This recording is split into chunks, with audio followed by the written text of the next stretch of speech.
Vous avez tout fait correctement. Vous arrosez votre pelouse. Vous la tondez régulièrement. Vous l'avez même fertilisée au printemps dernier. Mais elles sont là. Des zones dégarnies, des plaques mortes, brunes et laides, situées en plein milieu de votre jardin et qui refusent de disparaître. Et le plus frustrant, vous n'avez aucune idée de la raison pour laquelle elles sont apparues en premier lieu. Était-ce la sécheresse de l'été dernier? Le chien? Ce désherbant que vous avez utilisé un peu trop près de l'herbe? Ou votre sol est-il tout simplement en train de rendre l'âme? Voici le problème. Les zones dégarnies n'apparaissent pas au hasard. Chacune d'entre elles a une cause. Et une fois que vous connaissez cette cause, la réparer est beaucoup plus simple que vous ne le pensez. Dans cette vidéo, je vais vous présenter toutes les causes courantes des zones dégarnies sur une pelouse américaine et exactement ce qu'il faut faire pour chacune d'elles. Pas de devinette. Pas de gaspillage d'argent avec les mauvais produits. Juste un plan clair, étape par étape, pour faire repousser une herbe épaisse et verte aussi vite que possible. Commençons par comprendre à quoi nous avons réellement affaire. Avant de vous précipiter sur un sac de graines de gazon, vous devez diagnostiquer le problème. Car semer sur une zone dégarnie sans en régler la cause sous-jacente, c'est comme peindre sur un mur humide. Cela peut sembler correct pendant quelques semaines, puis le même problème réapparaît. Examinons donc les causes les plus courantes. Cause numéro 1. Un piétinement intense. C'est la cause la plus fréquente des zones dégarnies dans un jardin familial. Les enfants qui courent toujours sur le même chemin vers le trampoline. Le passage entre la porte arrière et la cabane. L'endroit où tout le monde coupe à travers la pelouse. Au fil du temps, la pression répétée compacte le sol. Un sol compacté ne peut pas retenir l'air ou l'eau correctement, et les racines de l'herbe renoncent tout simplement à essayer d'y pousser.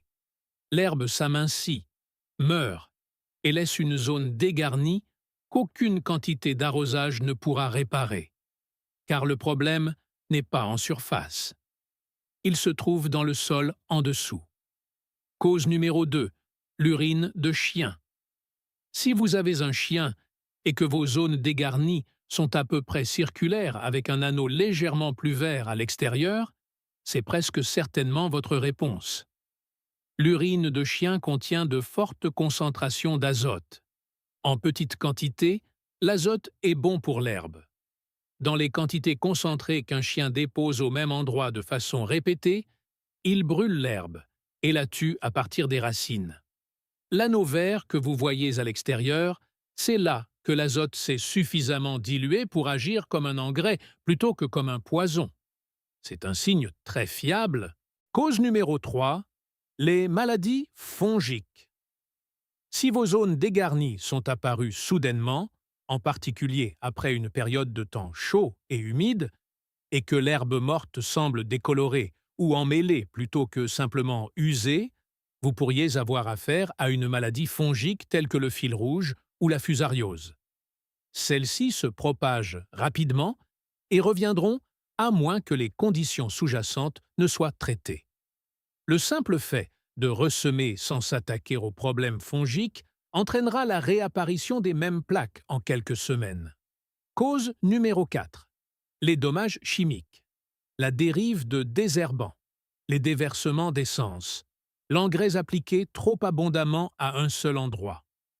Tout cela peut brûler l'herbe et laisser des zones mortes irrégulières. Les plaques de dommages chimiques ont tendance à avoir des bords très nets, presque comme si quelqu'un avait dessiné un contour autour d'elle, et l'herbe à l'intérieur est complètement morte plutôt que simplement clairsemée. Cause numéro 5. L'ombre et le sol sec. L'herbe a besoin de soleil et d'humidité pour survivre. Les zones situées sous des arbres denses ou le long de la base des clôtures orientées au nord ont souvent du mal à conserver l'herbe toute l'année.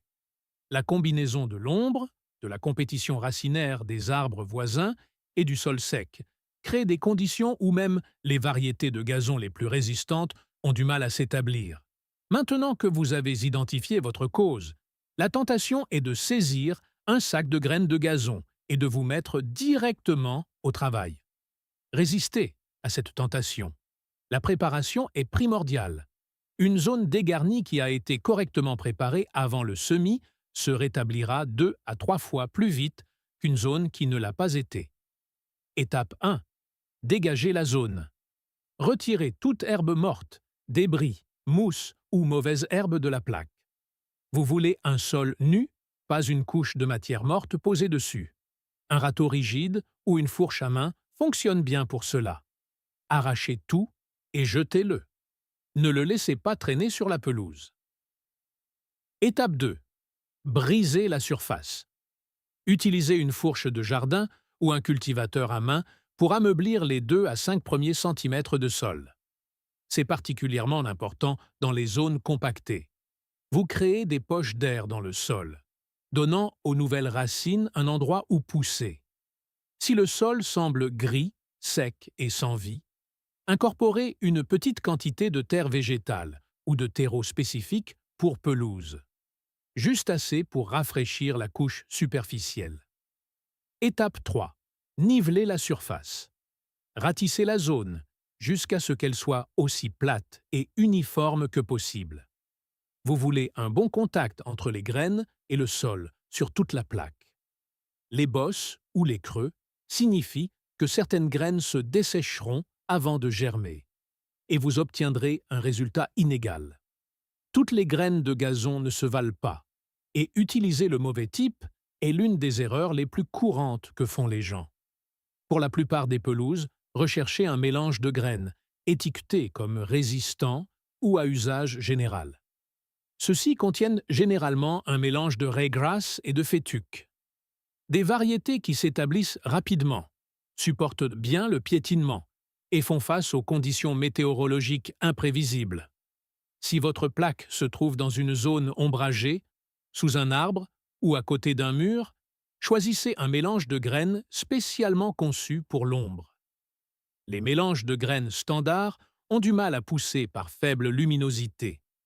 Un mélange tolérant à l'ombre vous donne de bien meilleures chances de succès. Et essayez toujours d'assortir les graines à votre pelouse existante.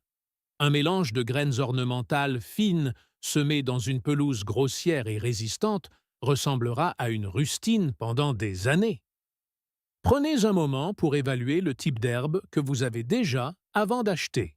Dispersez les graines uniformément sur la zone préparée. Suivez le dosage indiqué sur l'emballage. Trop peu et la plaque sera clairsemée. Trop et les jeunes pousses se feront concurrence et auront du mal à pousser. Une fois semées, ratissez doucement la surface à nouveau pour recouvrir légèrement les graines de terre. Vous ne les enterrez pas, vous les pressez simplement pour qu'elles soient en contact avec la surface. Ensuite, tassez la zone en marchant doucement dessus ou en appuyant avec le dos d'un râteau. Un bon contact entre la graine et le sol est ce qui déclenche la germination. Maintenant, l'arrosage. C'est là que la plupart des réparations de pelouse échouent.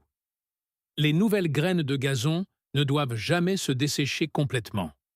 Par temps chaud, cela signifie un arrosage léger tous les jours, idéalement le matin, et non un trempage abondant. Une humidité douce et constante qui maintient la surface humide pendant que les graines germent. La plupart des graines de gazon montreront des signes de croissance dans les 7 à 14 jours. Une fois que la nouvelle herbe atteint environ 5 cm, vous pouvez réduire l'arrosage à tous les 2 ou 3 jours. Et ne tondez pas la nouvelle herbe avant qu'elle n'atteigne au moins 7,5 cm. La couper trop tôt arrache les racines peu profondes directement du sol. Une dernière chose, évitez tout piétinement sur la zone réparée pendant au moins 6 semaines. Les nouvelles racines de l'herbe sont fragiles.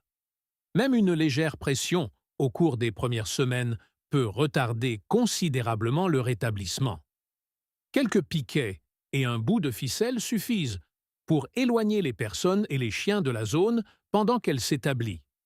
Réparer une zone dégarnie est satisfaisant, mais réparer la même zone dégarnie chaque année ne l'est pas. Donc, une fois que votre pelouse a récupéré, voici comment la maintenir ainsi. Si la plaque a été causée par le piétinement, envisagez de poser un simple chemin de pas japonais à travers cette zone.